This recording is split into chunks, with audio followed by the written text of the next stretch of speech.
Welcome to the Positive Apocalypse Trilogy. I'm Major Tom. This is Book 1, Birth Pangs of the End Times, Chapters 1 and 2. A Positive Apocalypse, Book 1, Birth Pangs of the End Times. Chapter 1, Gutted. Sweet Little Princess Katie. Ketchikan Fish Cannery, Monday, August 8th. Katie Whitefeather couldn't help envying the salmon, its struggles now over in death.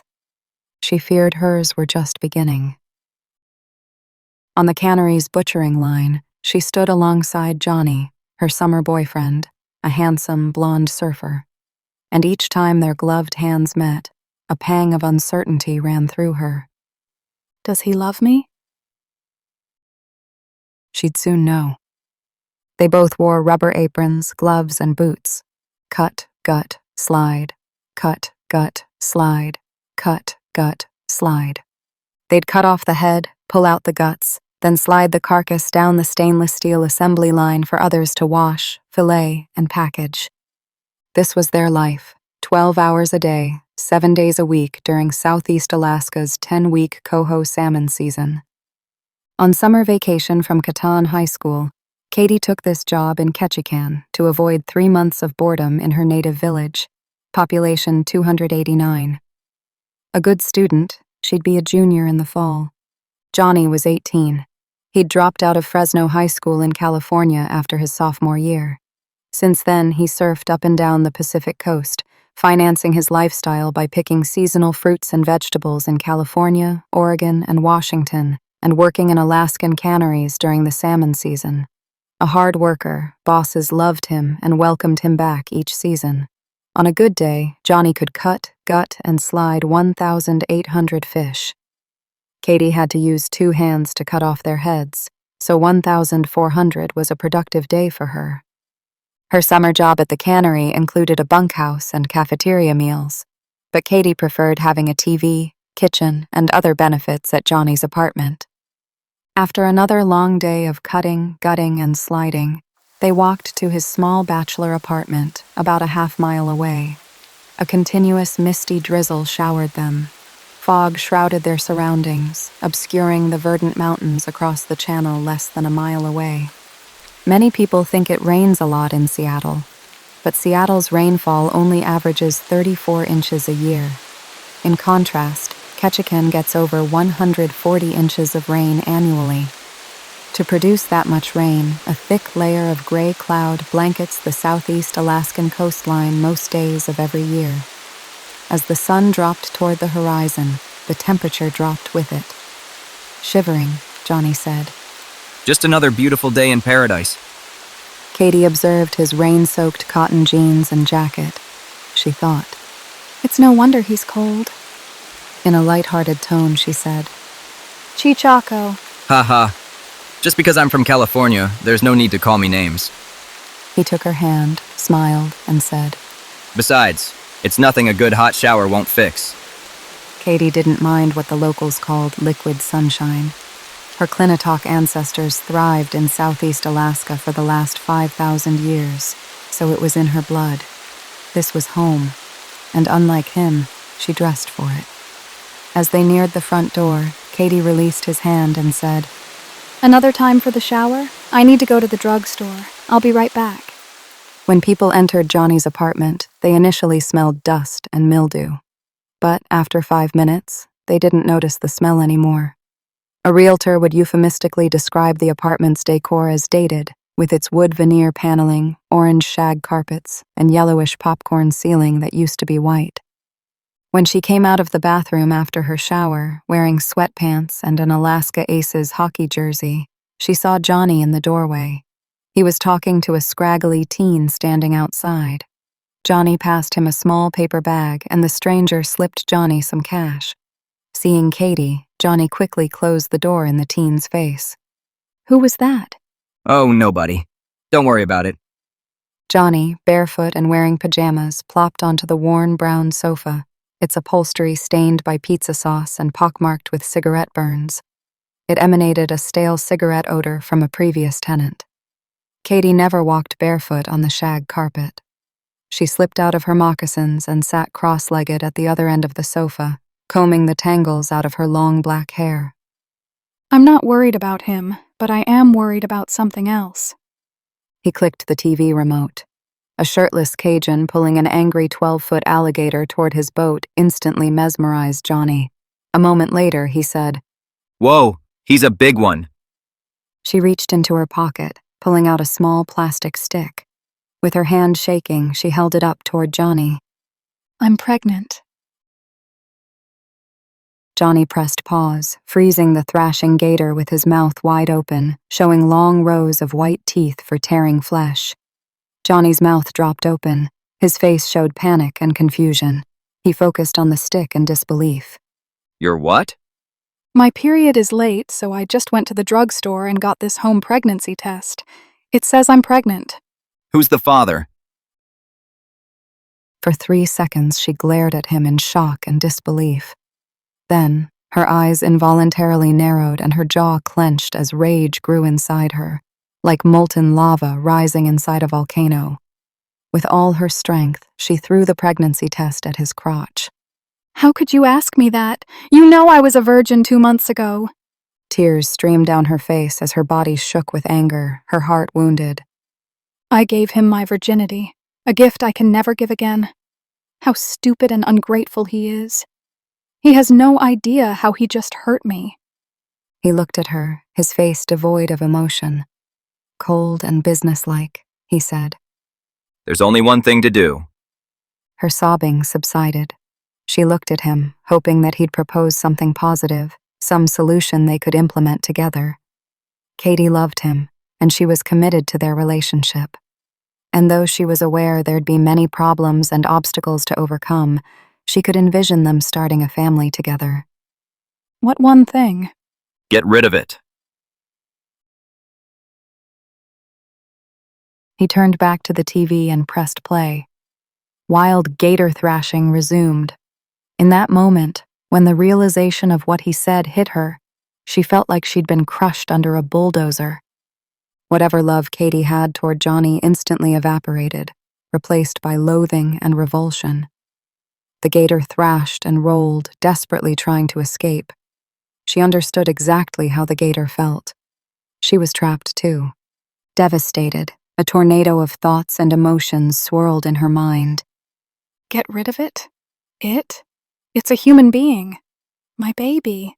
His baby, too. Johnny continued to ignore her, his eyes glued to the TV as if to say, "Don't bother me, it's your problem." She felt betrayed, alone, and sorry she'd been so naive. She remembered an hour ago when his fingers intertwined with hers as he suggested they take a steamy, hot shower together. But now, he's shutting me and our baby out of his life. How could I be so stupid, so gullible, to think what we had was real? He never loved me. He was just using me, and I believed him. Now, the memory of our intimate times together turns my stomach in disgust. It was all lies. She marched into their bedroom and crammed her things into her duffel bag. She crossed in front of the TV with her belongings, but Johnny's only concern was when she momentarily blocked the gator action. At the front door, she slipped into her boots. Not wanting to delay another second, she grabbed her wool jacket and raincoat off the coat rack and stuffed them into the top of the duffel bag, along with her moccasins. The only sounds she heard were gator thrashing and unintelligible Swamp Nation dialogue. In the open doorway, she paused and looked back, waiting for him to speak. His gaze remained on the TV screen. She spat on his filthy shag carpet, shouldered her duffel bag, and walked out into the dark drizzle. 8 minutes later, she turned a corner and saw the cannery's bright street lamps in the misty darkness. Her cold, heavy sweatpants and jersey clung to her skin. Katie shivered as she entered the female employee's bunkhouse. It smelled of damp cement and rough-cut lumber, with a faint scent of soap and shampoo. Katie was glad the bunkhouse was empty, since she wasn't in the mood to talk to anyone. The bunkhouse had 10 battleship gray steel bunks arranged around a central wood stove. Looks like somebody shopped at a Navy surplus store. Within minutes, she had a fire blazing, radiating both heat and the familiar aroma of spruce firewood. The dented black kettle was half full of clean-looking water, and she noticed a colorful tea bag assortment on the shelf nearby. She put the kettle on the wood stove to boil. Rummaging through her duffel bag, she found a dry flannel shirt and jeans to change into. As she peeled off her wet clothes, a cold draft chilled her damp skin. She quickly clothed herself. Katie wrung the water out of her sweatpants and hockey jersey onto the cement floor. As she hung them on the indoor clothesline, she enjoyed the stove's warmth against her back. In dry clothes, she sat near the stove and poured boiling water over a spearmint tea bag. She held the cup in both hands to warm them. Breathing in the minty steam, she sipped her tea and watched her clothes drip, drip, drip. Tastes good. And it's hot. As the fire crackled, she realized her life would never be the same after this day. Not only had she learned a sobering lesson about trust, love, and betrayal, but the conception growing within her ignited a fuse that couldn't be ignored. What should I do? What will I do? A battle between responsibility and freedom raged within her mind. How could I even consider an abortion? The principles her tribe and church nurtured in her screamed in opposition to the idea. Abortion contradicted everything she believed in. But the allure of an easier path and a future unchained by this unexpected burden sorely tempted her. I need my freedom. Her dreams and aspirations for travel and adventure beyond Catan and Ketchikan didn't include a baby. Being an unwed mother would destroy those dreams.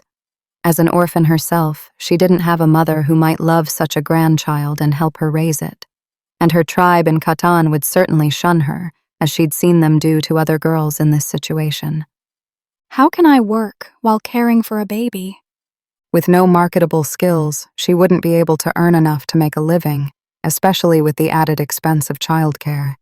She'd be sentenced to live in poverty, on welfare. Am I just being selfish?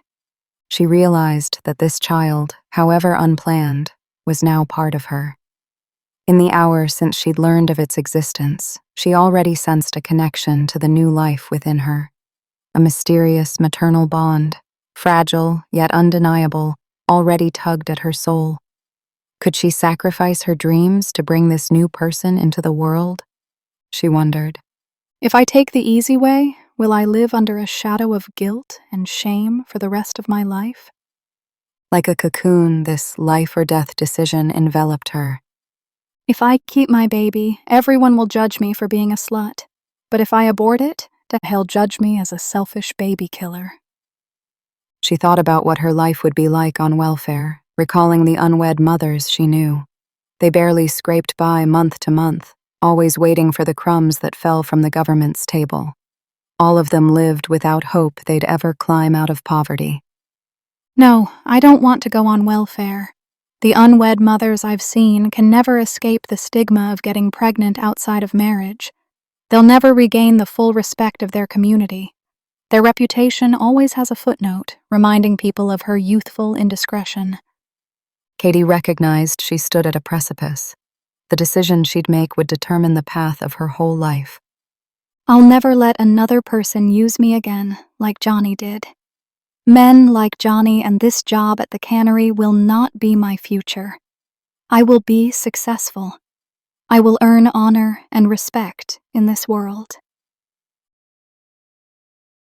Within her heart, a metamorphosis began. This promise to herself, this binding commitment, marked the beginning of her new life. 2 days later. As Katie walked out of the clinic, she experienced residual pain, but the doctor had warned her of this as a normal after effect. She took comfort in the medical privacy law, which assured her that the procedure would remain confidential. Now, nobody back home will ever find out that sweet little Princess Katie got pregnant by a worthless drug user and had to get an abortion. With the coho salmon season ending, she'd be going home to Catan a couple $1,000s richer than when she'd come to Ketchikan. She looked forward to putting this summer behind her, but she'd never forget the crude violation, and the loud vacuuming sound as they sucked her baby out. For the rest of her life, whenever she heard a vacuum cleaner, she'd flash back to this day. She understood her fetus wasn't developed enough to scream, so It must have been my imagination. she rested in the bunkhouse for the rest of Wednesday. Friday marked the end of the coho salmon season, and she eagerly anticipated her return to Catan. Upon waking Thursday morning, she felt chilled and a little feverish. She encouraged herself, thinking, I only have 2 days to go. I'll feel better if I get moving. After taking 2 aspirins, she got dressed and walked to the dining hall for breakfast. She moved through the serving line, adding scrambled eggs, 2 sausage patties, and an English muffin onto her plate. As she walked to a table, she sensed something warm running down her thighs. Something's wrong. What is it? Setting her tray on a table, she looked down to see blood on her rubber boots, and a trail of blood showed where she'd just walked. A girl behind her said, Oh my God, you're bleeding. What? No. How can I? In the hospital, Friday, August 12th. Katie awakened to a rhythmic beeping. She opened her eyes to see a white ceiling. She turned to see her uncle, Andy Byrne, sitting next to her, holding her hand between both his. Hi, Katie. You gave us quite a scare. Her mind raced to remember how she got here. Spitting on Johnny's carpet, her cold, wet walk to the bunkhouse, the abortion, her blood on the cafeteria floor. Oh no. Now everyone's going to know what I did. Uncle Andy must have read her face because he gently squeezed her hand and said, I'm just glad you're all right. The doctor said you almost died from blood loss before they could operate and get it stopped. You listed me as your local next of kin at the cannery, so they called me after the ambulance brought you here. A handsome young doctor entered the room and quietly read her treatment chart at the foot of her bed. He's right, Katie. 10 more minutes and you wouldn't be here today. But we stopped the bleeding and replaced the blood you lost, so we should be able to release you within a couple of days. We just need to make sure there won't be any post-op infection. Nodding, Katie forced a weak smile. They all know why I'm here. The good news is, you're going to totally regain your health. He paused and looked at her uncle, then back at Katie. Uncle Andy got the hint. I'll wait outside. After Andy closed the door behind him, the doctor said, When the ambulance brought you in, you'd already lost a lot of blood. So we had to do emergency surgery to locate where it was coming from. An infection in the wall of your uterus ruptured. To save your life, we had to do a hysterectomy. Uterus? Hysterectomy? What does that mean? It means you'll be able to live a healthy life, but you won't have monthly periods, and you'll never be able to have children. Turning her gaze back to the ceiling, Katie nodded and thought about what the doctor just said. Is this God's judgment for what I did? Am I less of a woman now? What man will want me if we can't have a family? I'll never know my kids. I'll never enjoy grandkids. The doctor left, leaving the door open for Andy, who returned to hold her hand. Although she hadn't seen him in years, she saw pure, innocent love in her uncle's eyes and felt it in his hand. Unlike Johnny, her welfare was his only interest. Andy visited her every day, but he never asked her why she was in the hospital or what the doctor said to her. She assumed the hospital staff initially briefed him or that he read her chart while she was unconscious, but they never discussed it. He focused on her positive qualities, overlooking whatever she did in her past. His daily encouragement helped her look positively at her future. She'd be glad to leave her past behind. Katie didn't have a plan for her future yet, but looking ahead, she rededicated herself to be successful and earn people's respect. Friday, August 19th.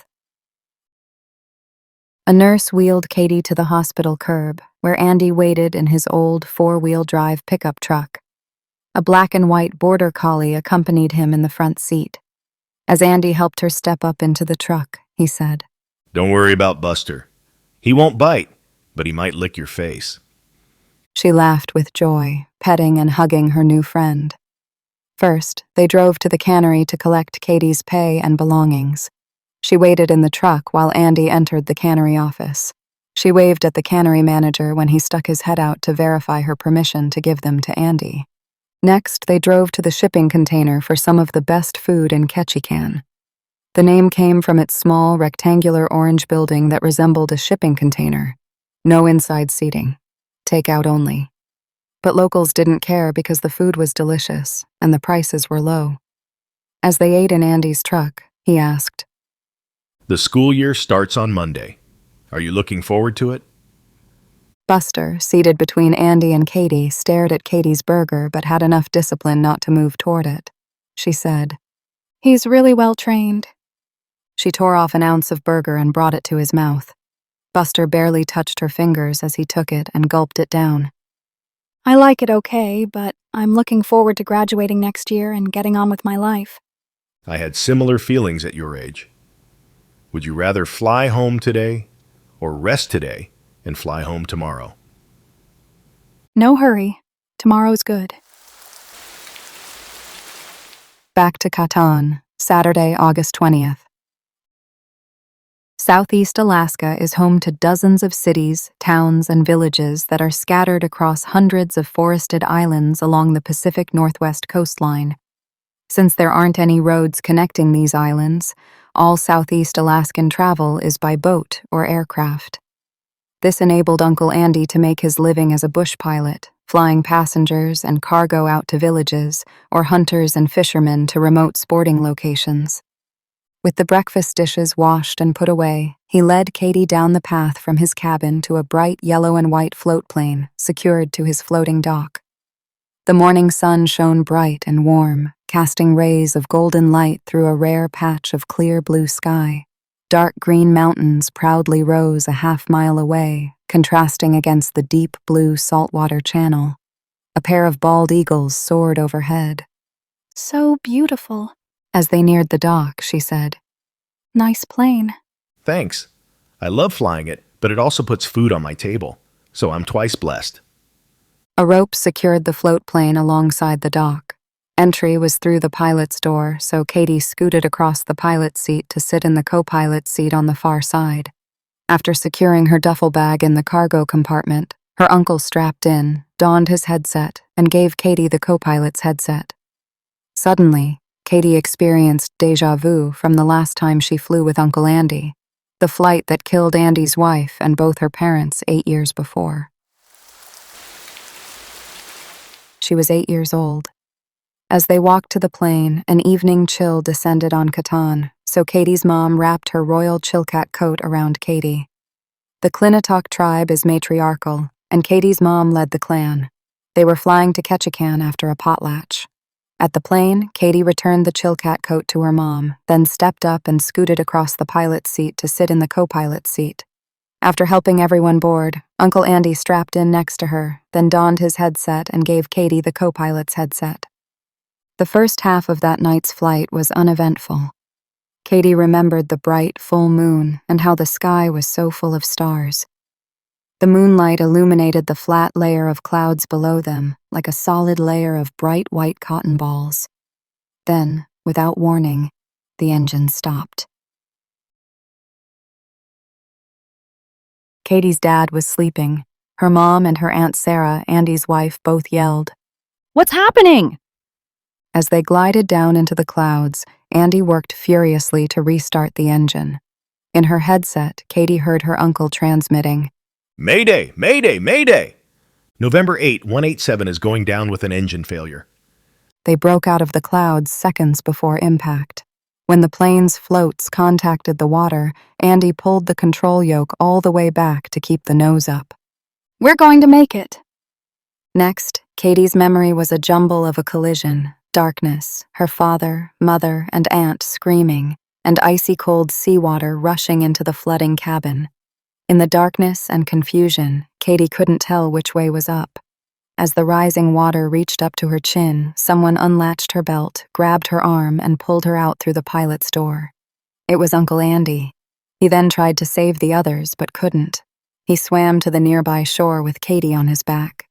They used a flare from the plane's survival kit to light a fire, then huddled together to keep warm through the night. Chapter 2, Shame, Rejection, and Hope. Sin's Consequences. Saturday, August 20th, Ketchikan, Alaska. You ready? Andy's voice yanked Katie out of her flashback and back to reality. She nodded, and he looked ahead for takeoff.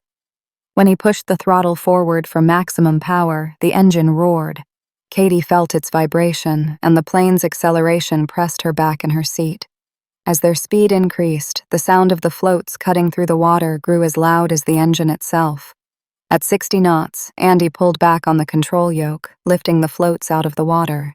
The only sound remaining was the growling engine as they ascended into the sky. They climbed 1,000 feet in just 1 minute, reaching just below a smooth layer of gray clouds. As Andy eased the yoke forward to lower the nose, he pulled the throttle back, reducing the noise by half. Then he turned west towards Catan. Flying straight and level below the clouds, he looked at her and said, Here, take the controls. She felt a burst of excitement as she cautiously grasped the yoke and put her feet on the rudder pedals. The wings wobbled at first, but she quickly got the feel of it. As she found her rhythm, Andy saw her smile. He crossed his arms and said, Just as I expected. You're a natural pilot, just like your dad. The flight controls hummed with the constant vibration produced by the engine and the airflow passing over the plane's skin at 120 knots. It's like the plane is alive. Katie grinned. It feels natural. I could do this. Andy pointed to the compass on the instrument panel. Keep heading 280 degrees and stay just below the clouds. You're doing great. As they approached Catan, he took control. She looked down at Catan village with anticipation. Catan looked beautiful to Katie. She was going home, eager to be just another teenager in high school again. Catan village sits at the end of a cove, a finger of ocean inserting itself into the mountainous island's coastline. Thousands of years ago, Alaskan natives settled in this cove because it provided a natural, safe harbor for their fishing boats. On the other side of their island, across the mountains, unobstructed, gale-force Pacific Ocean winds, all the way from Japan and the Aleutians, generated enormous waves taller than a 6-story building. But the mountains shielded Catan from the winds and the open ocean, so waves never exceeded 2 feet high in the cove, even during the worst winter storms. Their float plane smoothly touched down near the village, arriving at the seaplane dock right on schedule. Auntie Ella politely greeted them at the dock. Then they walked about a quarter mile to her home, where Katie lived since 2008. Auntie Ella was Katie's father's sister. As her closest relative, she became Katie's legal guardian after her parents' death. And when Katie's mother died, Auntie Ella also became the Catan village clan leader. As they walked, Katie saw villagers she'd known for years who acted like they didn't know her. I've only been gone 3 months. Are they acting weird, or is it my imagination? As Katie unpacked in her room, Andy sat at the dinner table while Ella prepared a pot of tea for the 3 of them. Auntie's behavior seems distant. Is something on her mind? She'd always been kind and nurturing towards me, but she was never one to express her affection openly. This was the first time in 8 years I've been away for any length of time. Maybe she grew accustomed to solitude.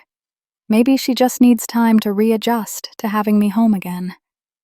Katie joined them for tea, dressed in moccasins, jeans, and a cotton blouse. After saying his farewells, Andy departed with well wishes and a promise to pray for Katie. As he left, Katie heard rain pattering on Ella's metal roof. About a half hour later, they heard a plane taking off and climbing. After a minute, the sound halved when he reduced his throttle, then it faded until there was silence in the house. An awkward quiet dominated their afternoon. As the smell of fish soup filled the cabin, Katie set the table with Ella's mismatched dishes and utensils while Auntie finished cooking their dinner. Katie placed bowls full of steaming rice and boiled seaweed at each of their place settings. In the center of the table, Ella poured steaming broth from a large stainless steel pot into a brown clay serving bowl. In the bowl, the broth had a shiny golden color with a thick layer of salmon oil floating on the surface. Then she used tongs to move a salmon's head and chunks of fish from the pot into the bowl. Auntie prayed for God's blessing on their meal. Then they took turns ladling the fish head broth, vegetables, and chunks of salmon over their rice and seaweed. Silence continued through dinner. After they'd both eaten their fill, Katie said, Auntie, I've missed your home cooking. Thank you for this delicious dinner. Her aunt nodded in acknowledgement. Then she broke her silence. Katie, in our small village, rumors spread very quickly. I want to ask you about some things I've been hearing. People are talking about your life in Ketchikan and your stay in the hospital. Katie looked down at the fish head in her bowl. She thought, Oh no! Does the entire village know what I've done? Auntie, I don't know what people are saying. I'm just glad to be home, and I'm looking forward to a fresh start of a new school year on Monday. Katie, when I let you go to Ketchikan to work for the summer, you promised you'd be good. You promised you wouldn't do anything to bring shame to our family. Did you keep these promises? Katie hung her head even more, pondering how to answer. She was genuinely sorry for the choices she'd made, and she'd already learned a lifelong lesson through their consequences. But she couldn't change the past. There was no benefit in admitting the things she'd done, but neither could she deny them. Unable to find her voice, tears dropped into her soup. Please tell me the village rumors are false. Did you really share a bed with a white boy in Ketchikan? And why were you in the hospital? I'm sorry, Auntie. I truly am. Why were you in the hospital? I had an emergency loss of blood. What caused your loss of blood? Did you have an abortion? Her aunt's words hung heavy in the air, each one a dagger piercing Katie's heart. The weight of her shameful secret crushed Katie's soul. But when she looked into Aunt Ella's shocked and accusing eyes, she couldn't avoid the truth any longer. Katie broke down and confessed. I felt trapped. I had to do it. Aunt Ella shook her head in shock and disbelief. I refuse to believe the terrible rumors about you, but now I see they were all true. She met Katie's gaze with a controlled and deliberate stare. Her words were calculated as she delivered her verdict. Her fist pounded the table like a gavel. You brought dishonor and shame upon our clan. Your mother and father would be horrified and disgraced by what you've done and who you've become. You'll never make anything of yourself. With those words, Katie's world shattered, and she couldn't bear to stay in Auntie's presence another second. She burst out the door, ignoring the dark rain and her lack of protection from the cold. Wandering aimlessly on dark gravel roads, she stumbled upon a hidden spot. She collapsed onto the wet ground, leaning against a tree as a backrest, not caring about anything anymore. Overwhelmed with shame, she whispered to herself, I'm worthless. Please, God, just let me die. The combination of cool night air, rain, and a slight breeze sucked the heat out of her body, resulting in hypothermia. She shivered uncontrollably, but she welcomed it. A dog from a house nearby must have caught her scent because it started barking. Stop barking! The barking continued as Katie shivered. I'm worthless. God, let me die. Katie fell into unconsciousness. She saw herself lost in a dark maze. Unfamiliar with the place, she didn't know the way out. Lost in a strange dark place, she panicked. Suddenly, a radiant figure appeared, emanating a comforting, protective aura. He didn't speak. Instead, her father's angel communicated his thoughts and feelings directly to her mind, assuring her he loved her, that God always watches over her with unconditional love, and that she has a purpose and destiny to fulfill in her life. As he took her hand, his love and peace washed over her, comforting her. He led her out of the dark maze into a vibrant, sun-drenched field, which initially blinded Katie with its brightness. Her eyes quickly adjusted. The sky was a clear blue. A sea of colors danced with the breeze, with wildflowers and groves of fruitful trees stretching for miles. As they walked, a bird serenaded them, its song like a mockingbird's. The aroma of wildflowers mixed with the fresh scent of grass and earth filled Katie with wonder and serenity. It's so beautiful. I could stay here forever. The dog's barking woke her, but she wasn't annoyed. The angel's love still surrounded her, making her forget her cold and shivering. In fact, she no longer felt connected to her physical body. Is this what dying feels like? It's not so bad, especially if it means returning to that heavenly meadow. In her delirious state, Katie thought she was dreaming when a light illuminated a porch and yard nearby. A man emerged with an umbrella and shotgun, seeking the cause of his dog's agitation. He attached a leash, and the dog led the man straight to Katie. Saturday, August 20th, 10:23 p.m., Catan, Alaska. As she woke up, Katie felt like she was rocking, gently swaying, enclosed in warmth. Is this another dream? Am I dead? She slowly opened her eyelids to see Anna Custiel's familiar face close to hers.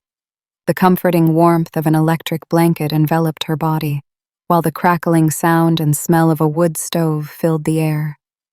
Anna rocked her in her arms as if she were a baby, and Katie couldn't help but feel safe and loved in that moment. Anna said, So, Katie, you're awake. You're safe now.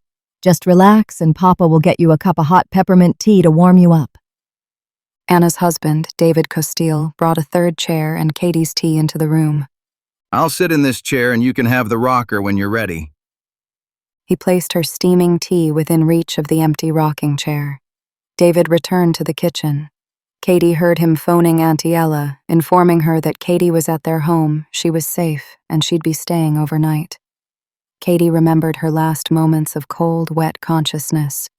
Then she realized she wasn't wet. She was dry and warm, from head to toe. My clothes. Where? You were almost gone to heaven when Papa brought you in. We had to get you out of those cold, wet clothes so we could bring you back. We put you in my flannel pajamas for now. Your clothes will be dry in the morning.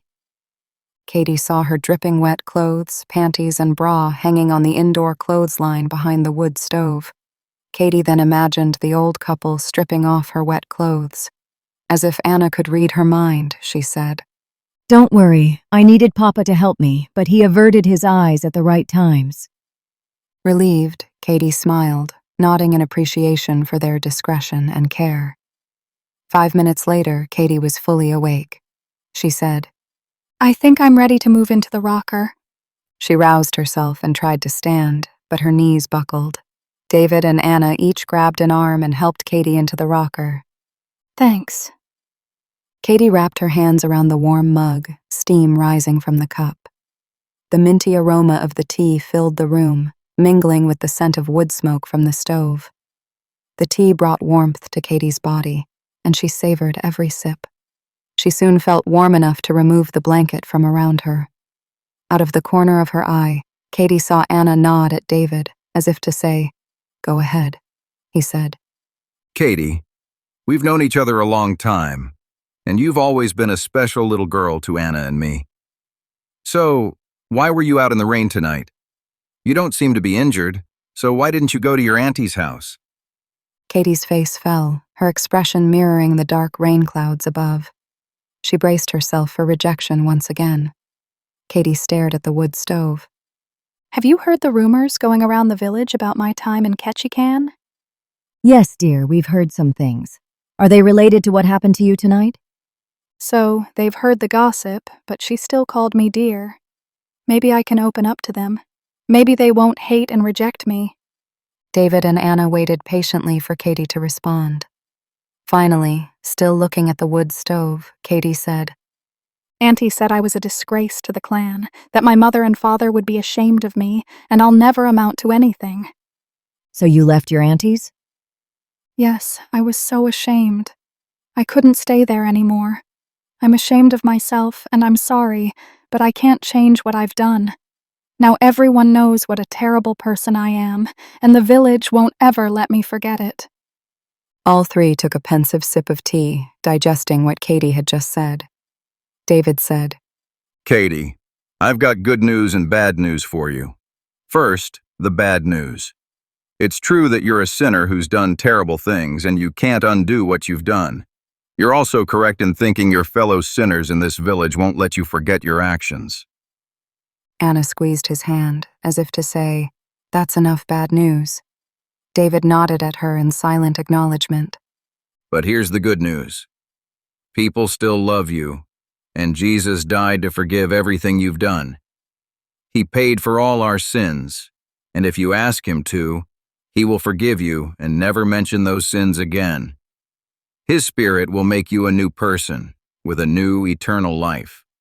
You'll have fellowship with other forgiven sinners, like me and Anna, who've asked Jesus to forgive the terrible sins we've committed.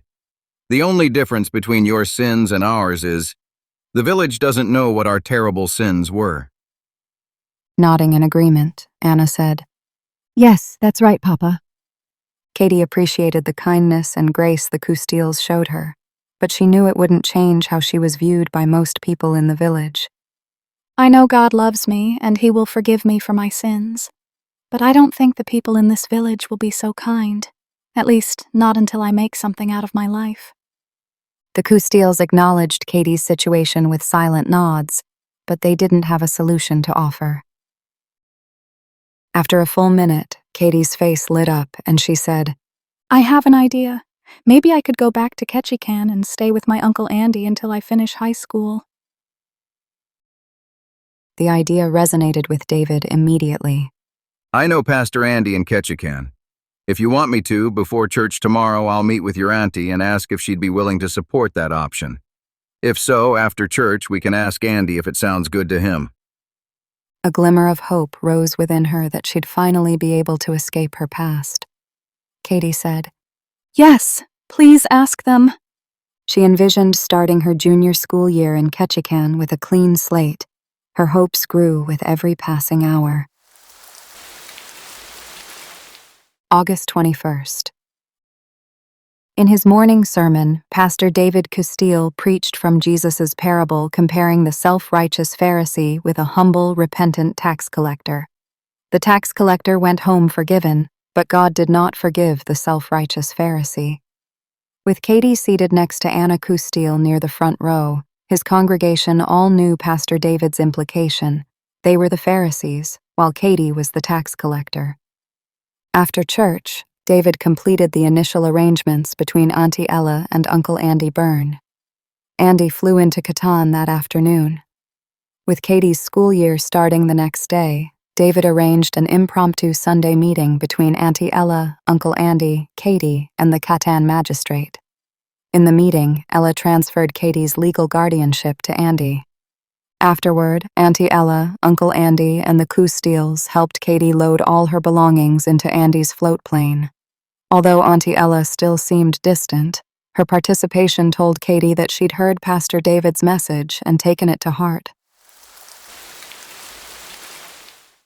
With the engine running barely above idle, Andy steered the plane away from the dock, directing it toward the cove's mouth. From the co-pilot seat, Katie waved goodbye to her loved ones, both family and friends. Andy pushed the throttle forward. They sped away, leaving Catan and her past behind. Or so Katie hoped.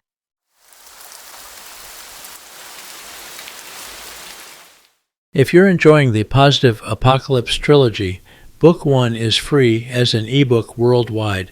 Or to own all 3 books, the trilogy is available as an ebook box set. Links in the description. Thank you for listening. I'll see you next time.